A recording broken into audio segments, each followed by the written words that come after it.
Այսօր այս թեմայի շրջանակներում մեր հյուրն է առողջապահության, էկոնոմիկայի եւ դեղ էկոնոմիկայի փորձագետ Մովսես Արիստակեսյանը։ Պարոն Արիստակեսյան, շնորհակալություն մեր հաղորդմանը մասնակցելու համար։ Ինչպես տեսակ, այսօր միջազգային կոնֆերանս էր, որի ընթացքում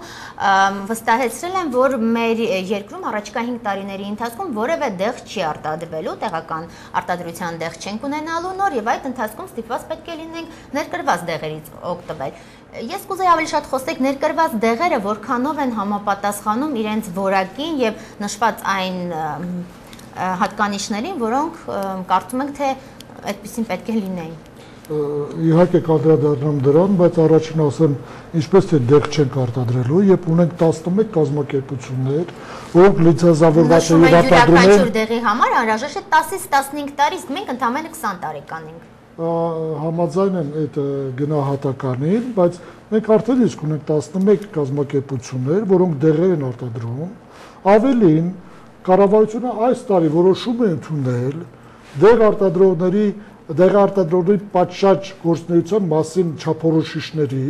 որը պետք է կիրառվի Հայաստանի Հանրապետությունում 2013 թվականի հունվարի 1-ից, այսինքն հայտարարել, որ առաջիկա 15-20 չենք արտադրելու, կարծում եմ սխալ արտահայտություն է։ Իսկ միգուցե ուրիշ բանով են զբաղվում այդ ընկերությունները։ Լավ, բերեմ մի օրինակ, լիկվոր դեղն է։ Դա ինչի համար է։ Լիկվոր գործարանի դեղն է, մի դոցիկ, որը աչքի բուժման համար է դեղը արտադրում է հայաստանյան ձեռնարկություն, ընդ որում արտադրվում է եսա փոխարինող է տրոպիկամիծ դեղի, որը վերջերս դարել է հսկվող, շատ արդյունավետ դեղ էր, բայց հիմա դրա շրջանառությունը ոնց որ սահմանափակված է։ Հայկական արտադրության է։ Այո, սա հայկական արտադրություն է, բայց պետք է ասեմ, որ սա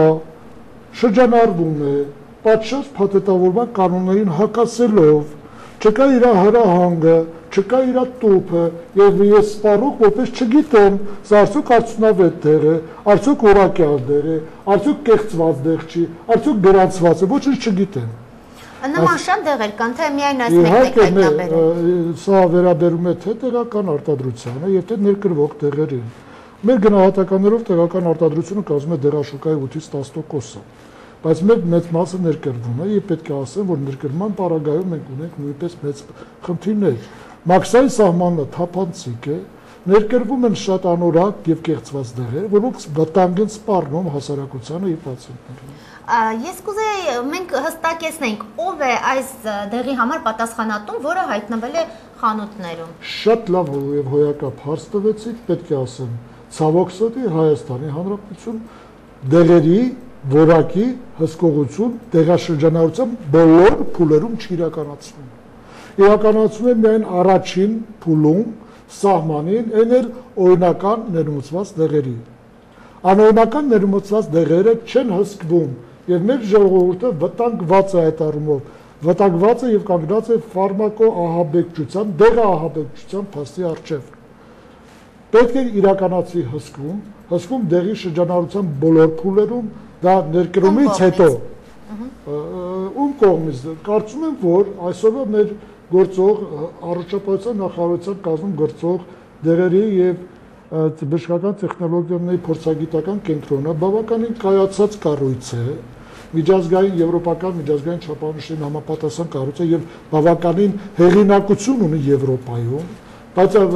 ցավոք սրտի նա սահմանափակված է իր իրավասությունների մեջ։ Նրան պետք է առողջապահության նախարարության ենթակայությունից հանել, ենթարկեցել կառավարությանը, դրա հիման վրա ստեղծել դեղերի եւ սննդի գործակալություն եւ նրան տալ ֆինանսական կայունություն եւ լծակներ հսկելու ոչ միայն դեղերը, այլ նաեւ սնունդը, որը նույնպես վտանգ է ներկայացնում մարդու առողջությանը։ Պարոն Արիստակեսյան, կարելի ասել, որ այսօրվա ձեր հայտարարությունը կոնկրետ այս դեղամիջոցի մասին, հանցագործության մասին հաղորդագրություն է։ Այդպես կարող են ընկալել։ Ես խնդրում եմ, ասեմ, ես ինքս որպես տնտեսական իրավունքի կենտրոն հասարակական կազմակերպություն իրավունք ունեմ դիմելու դեղերի փորձագիտական կենտրոն, որ սա փորձել, սա որակյալ է թե չէ, բայց որպեսզի ես սա փորձեմ, դրա իրավունք ունեմ, իրանքերը իրավունք ունեն ընդունելու, ես սրա միայն անալիզի համար պետք է վճարեմ 18000 դրամ։ դեղը արժի 2000 դրամ, ՀԿ-ն չունի միջոցներ, ինքը չի կարող 7 անգամ 8 անգամ ավել գումար վճարի, որպեսզի պարզի, որովհետև հետո նորից անարդյուն կա լինելու, եթե պարզեմ անորակ, հա, ես համոզված չեմ, որ դեղերի գործակալությունը կամ առողջապահության նախարարությունը կարող է որևէ գործողություն ծավալել սահմանափակելու սրա շրջանառությունը։ Ասեմ, մարտադրումը լիկվոր հայաստանյան կազմակերպության կողմից եւ գիտեք հայտնի օլիգարխի սեփականությունը։ Ո՞վ է։ Սամվել Ալեքսանյան։ Ոչ, Սամվել Ալեքսանյանը Նատալի Գարցեմ Ծառուկյան։ Շատ լավ, շնորհակալություն մեր հաղորդմանը մասնակցելու համար։ Հուսով ենք, որ կգտնվեն այն գումարները, որոնք անհրաժեշտ են նման դեղերը փորձաքննության ենթարկելու համար։